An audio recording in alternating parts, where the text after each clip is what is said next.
Welcome students. तो हमने इससे पहले जनरेशन ऑफ कंप्यूटर से पहले पढ़ा था, ठीक है ना। तो आज हम जनरेशन ऑफ कंप्यूटर्स पढ़ते हैं, ठीक है ना। देखो बेसिकली जो आपके बुक में डिस्कस है वो है 5 जनरेशन, ठीक है ना। आपके बुक में शुरुआत के 5 जनरेशन का डिस्कशन है। First generation, second generation, third, fourth and fifth generation की बेसिकली आपके बुक में डिस्कशन हुआ है, ठीक है। तो देखो फर्स्ट जनरेशन में क्या क्या है। फर्स्ट जनरेशन था आपका 1940 से 1956 तक। 1940 से 1956 तक आपका था फर्स्ट जनरेशन, ठीक है ना। तो देखो फर्स्ट जनरेशन में हम आगे पढ़ते हैं। In the 1940s the invention of vacuum tube and magnetic drums led the base for the development of this generation. देखो इस जनरेशन का बेसिकली डेवलपमेंट शुरू कहाँ से हुआ। तो शुरू ये हुआ कि वैक्यूम ट्यूब से और magnetic drums.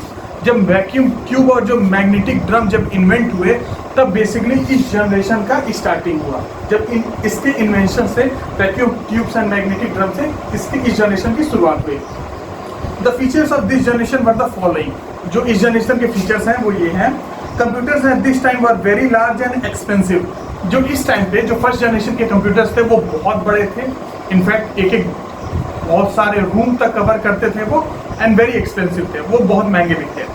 They used a great deal of electricity and generate a lot of heat. देखो उस टाइम पे जो कंप्यूटर्स थे ना, तो पहली बात तो इलेक्ट्रिसिटी बहुत ज़्यादा यूज़ करते थे, बहुत ज़्यादा इलेक्ट्रिसिटी, ठीक है ना। एंड ऊपर से वो जो हीट है वो बहुत ज़्यादा हीट प्रोड्यूस करते थे जो पहले के जो कंप्यूटर थे, जो फर्स्ट जनरेशन के कंप्यूटर थे। Their speed was very slow due to emitting a large amount of heat. उनकी स्पीड स्लो थी। स्लो इस वजह से थी क्योंकि बहुत ज़्यादा हीट है वो बहुत ज़्यादा हीट एमिट करते थे, मतलब हीट निकालते थे। और भी रीज़न है स्लो होने के। उस टाइम पे जो चिप्स है, उस टाइम पे चिप्स का तो यूज़ नहीं होता था। बहुत सारे रीज़न है कंप्यूटर के स्लो होने का। तो उस टाइम के कंप्यूटर बेसिकली बहुत ज़्यादा स्लो होते थे, बहुत ज़्यादा स्लो, ठीक है। UNIVAC and ENIAC are the example of this generation. जो यूनिवैक है और एनईएक जो कंप्यूटर्स हैं वो इसके एग्जाम्पल है, फर्स्ट जनरेशन कंप्यूटर के बेसिकली वो एग्जाम्पल है, ठीक है ना। सेकेंड जनरेशन, तो सेकेंड जनरेशन कंप्यूटर कब से कब तक का था, 1956 से 1963। ये जो इस टाइम पीरियड था 1956 से 1963, तो इस टाइम पीरियड में सेकेंड जनरेशन हमारे कंप्यूटर थे। मतलब जो उस टाइम पे जो कंप्यूटर आए उनको हम लोग बोल दिए second generation computer. With the passage of time scientist develop transistor, ठीक है ना। जब वक्त ऐसे ही बीतता गया और साइंटिस्ट ने ट्रांजिस्टर्स को डेवलप किया, ट्रांजिस्टर्स को, ठीक है ना। This invention led to the development of second generation computer. और ट्रांजिस्टर्स के डेवलपमेंट से जो हमारा सेकेंड जनरेशन कंप्यूटर है उसका डेवलपमेंट शुरू हो गया, ठीक है ना। The features of this generation were the following. जो इसके फीचर्स हैं वो नीचे दिए हुए हैं। In place of vacuum tube scientist began to use transistors in computers, ठीक है। फर्स्ट जनरेशन में हम लोग वैक्यूम ट्यूब्स का यूज करते थे। सेकेंड जनरेशन में अब साइंटिस्ट क्या यूज करने लगे, ट्रांजिस्टर्स का यूज करने लगे वैक्यूम ट्यूब्स की जगह पे, ठीक है ना। They use less energy than earlier computers. ये जो सेकेंड जनरेशन के कंप्यूटर है वो पहले के कंपेरिजन में, जो पहले के जनरेशन के कंप्यूटर थे उसके कंपेरिजन में लेस एनर्जी यूज करते थे। इनफैक्ट ये कह सकते हो कि लेस सोर्सेज यूज करते थे पावर के, या फिर ये भी कह सकते हो कि लेस इलेक्ट्रिसिटी यूज करते थे, ठीक है ना। The second generation computers became smaller, faster and cheaper as compared to the first generation computer. जो सेकेंड जनरेशन के कंप्यूटर थे वो फर्स्ट जनरेशन वाले से हल्के से फास्टर थे, थोड़े सस्ते भी थे, और उसके बाद से जो स्पेस है वो कम यूज करते थे और इसे हल्के से फास्टर भी थे। The second generation they could run for long hours at a stretch as they produce less amount of heat. कोई भी चीज़ इतना जान लो कि अगर कोई भी चीज़ अगर जल्दी हीट प्रोड्यूस करती है तो उसको हम लोग रोकना पड़ता है, क्योंकि हीट प्रोड्यूस हो रही है बहुत ज़्यादा अमाउंट में तो आग लगने का खतरा होता है, ठीक है ना। तो उसके वजह से तो सेकेंड जनरेशन कंप्यूटर इस मामले में बेहतर थे, क्योंकि वो ज़्यादा देर तक वो काम कर पाते थे, ठीक है ना। क्योंकि सेकेंड जनरेशन कंप्यूटर इसके कंपैरिजन में लेस हीट प्रोड्यूस करते थे, जिसकी वजह से ज़्यादा देर तक काम करते थे। It was possible to do programming on these computer. सबसे बेसिकली अगर आप कोई भी कंप्यूटर साइंस बनते हो तो आपका मेन फंडा क्या होना चाहिए कि आपको प्रोग्रामिंग तो आनी ही चाहिए। प्रोग्रामिंग तो हम ऐसे कंप्यूटर पे हम लोग प्रोग्रामिंग भी कर पाते थे, ठीक है ना। थर्ड जनरेशन कंप्यूटर थे 1964 से लेकर 1971 तक। 1964 से 1971 तक जो है हमारे थर्ड जनरेशन कंप्यूटर थे, ठीक है ना। जो उस 1964 से जो 1971 तक जितने भी कंप्यूटर्स हैं उसको हम लोग बोल दिए किस कैटेगरी में है, वो थर्ड जनरेशन कंप्यूटर की कैटेगरी में, ठीक है। The computer of this generation were developed with the new component known as IC और इंटीग्रेटेड सर्किट और चिप। देखो इस जनरेशन के कंप्यूटर में हम आईसी का यूज करते थे, इंटीग्रेटेड सर्किट, ठीक है ना। It is a small electronic device made from A special material called semiconductor material. ये स्मॉल इलेक्ट्रॉनिक डिवाइस है। आप टीवी में देखोगे कि आपको आईसी लगी हुई होगी, ठीक है ना। टीवी में ग्रीन कलर का बोर्ड देखे होगे, उस पर छोटी छोटी चीजें लगी होंगी, वही सब है आईसी, ठीक है ना। अभी आप इतना ही जानो, ठीक है ना। अभी आप डीप में मत जानो, क्योंकि आपके सिलेबस में डीप में नहीं है और अभी आपको जानने की कोई ज़रूरत भी नहीं है, ठीक है ना। तो और उन जो स्पेशल जो क्या कहते हैं, वो पता है किस मटेरियल बने होते हैं? Semiconductor material. देखो सेमीकंडक्टर मटेरियल का अलग फंडा है, जो कि आप 11th में बेसिकली जानोगे। 11th भी नहीं, आप 12th में जानोगे सेमीकंडक्टर मटेरियल होता क्या, ठीक है ना। तो उसमें फिर आएगा पीएन जंक्शन वगैरह, ये सब चीज़ें आएंगी, जो कि अभी आपको नहीं जाननी है।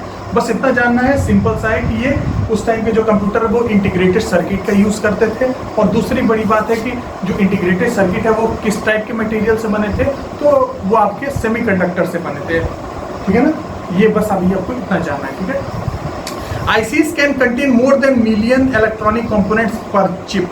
जो आईसी है वो मतलब ढेर सारे इलेक्ट्रॉनिक कंपोनेंट कंसिस्ट करता था एक चिप पे।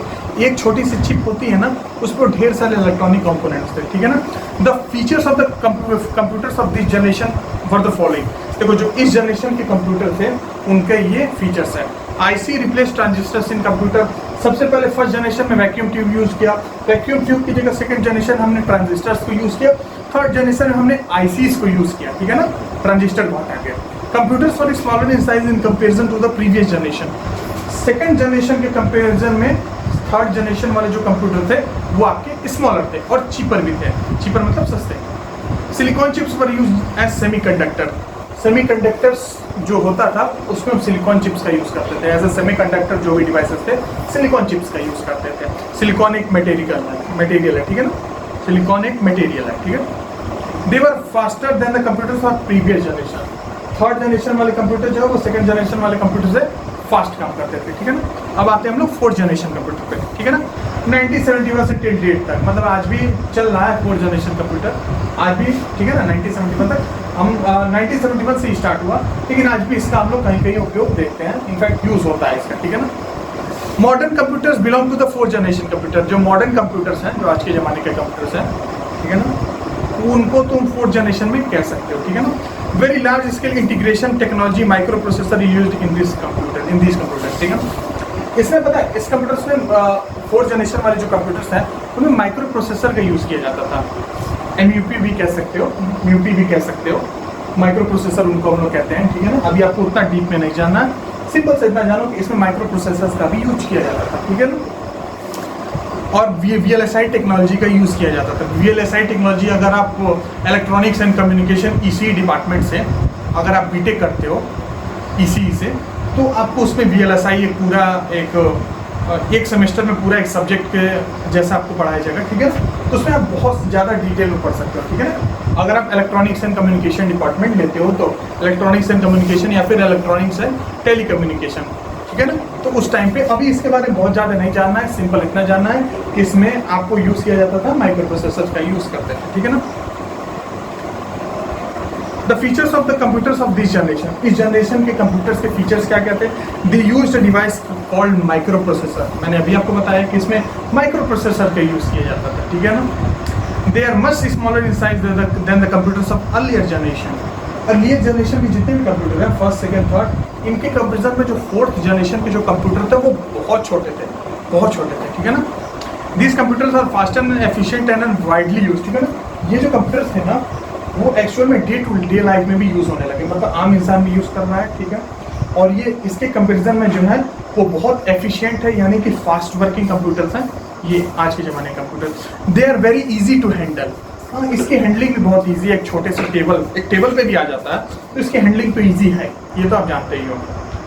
Computers can link together in a network to share information which each other. This also led to the development of the internet. देखो कंप्यूटर को हम लोग आपस में भी लिंक कर सकते हैं, आपस में एक कंप्यूटर को दूसरे कंप्यूटर से लिंक कर सकते हैं, ताकि हम लोग डेटा, कोई भी हमारी चीज़ है, डेटा क्या होगा आपका, ऑडियो वीडियो टेक्स्ट फाइल, किसी भी तरह की फाइल जिसको आप शेयर करते हो उसको हम लोग डेटा कह सकते हैं।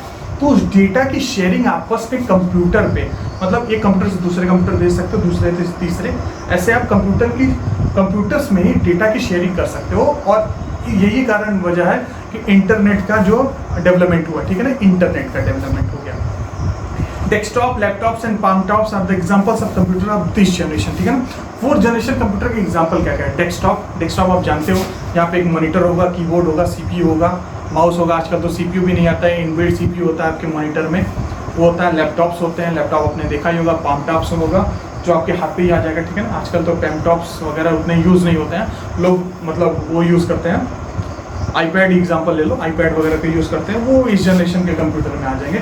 4th जनरेशन के कंप्यूटर में। 5th जनरेशन का कंप्यूटर, ये आपका लास्ट टॉपिक है आज के लिए। उसके बाद से आपको एक्सरसाइजेस कंप्लीट करनी है, ठीक है ना। नेक्स्ट वाले वीडियो लेक्चर में हम एक्सरसाइजेस को डिस्कस करेंगे। तो 5th जनरेशन कंप्यूटर हम देखते हैं। Computers of this generation are expected to have a very large capacity. This computer will also feature artificial intelligence. देखो, ये जो 5th जनरेशन कंप्यूटर है, उनका हम normal day to day life में यूज़ नहीं करते हैं। उनका साइंटिस्ट या जो बड़े बड़े साइंटिस्ट हैं उन्हीं का यूज़ करते हैं। बेसिकली इन कंप्यूटर्स में एआई का भी फीचर का यूज़ होता है, आर्टिफिशियल इंटेलिजेंस का, ठीक है ना। The features of this computer, आपको एआई अभी आपको नहीं जाना है, बस इतना जाना आर्टिफिशियल इंटेलिजेंस। जैसे आपको एग्जांपल मैं देता हूँ, रोबोट कैसे काम करता है। रोबोट को हमने कुछ बताया तो ही तो काम करता है ना। तो उसको कैसे समझ आता है कि अगर मान लो अगर हम रोबोट को बोले कि bring me a cup of T, अगर हम बोले कि 1 कप चाय लेके आओ, ठीक है ना, तो जाएगा वहाँ पे टेबल पे रखा हुआ वो चाय लेके आएगा, ठीक है ना। तो ये चीज़ें वो समझता कैसे है? आजकल के ज़माने में है ऐसे रोबोट, वो समझता कैसे है? क्योंकि उसके पास खुद का दिमाग तो नहीं है। तो उसमें हमने एआई नाम की टेक्नोलॉजी, आर्टिफिशियल इंटेलिजेंस जिसको कहते हैं, वो वाली चीज़ हमने उसमें डेवलप की है, ठीक है ना। उसका तरीका आपको अभी कुछ नहीं जानना है, जिसके वजह से हम कुछ बोलते हैं तो वो हमारे कमांड पे फॉलो करता है, वो काम करता है, ठीक है ना। तो बस इतना जान लो कि 5th जनरेशन कंप्यूटर में हम एआई जैसे टेक्नोलॉजी का यूज़ करते हैं। ये फीचर्स होते हैं 5th जनरेशन के कंप्यूटर्स में, ठीक है ना। 5th जनरेशन के कंप्यूटर्स हमारे रोबोट में यूज़ होते हैं, ठीक है ना, इसमें 5th जनरेशन के, ठीक है। अभी बस इतना जानना। The features of this computer will are the following. 5th generation computer के 3-4 फीचर्स हैं। They are intelligent like human beings and are working on the AI। ये ह्यूमन बीइंग की तरह इंटेलिजेंट है, एकदम तो ह्यूमन बीइंग की तरह नहीं, पर हाँ कुछ ह्यूमन बीइंग की तरह इंटेलिजेंट है। आगे टेक्नोलॉजी और डेवलप करेगी तो हो सकता है ह्यूमन बीइंग की तरह भी इंटेलिजेंट हो जाए, वो तो हमारे ऊपर है। और वो एआई की टेक्नोलॉजी पे वर्क करते हैं। Computers of this generation are often called super computers, ठीक है ना। इस जनरेशन के कंप्यूटर को हम लोग सुपर कंप्यूटर्स भी कहते हैं। They are use in robotics, designing, defence etcetera. ऐसे कंप्यूटर्स को हम लोग रोबोटिक्स, मैंने अभी बताया कि रोबोट्स में यूज़ करते हैं, डिज़ाइनिंग में यूज़ करते हैं, डिफेंस वगैरह में यूज़ करते हैं ऐसे कंप्यूटर्स को, जहाँ पे डिफेंस रोबोट को हम लोग डेवलप करते हैं और भी चीज़ें हैं। This computers are still in developing phase.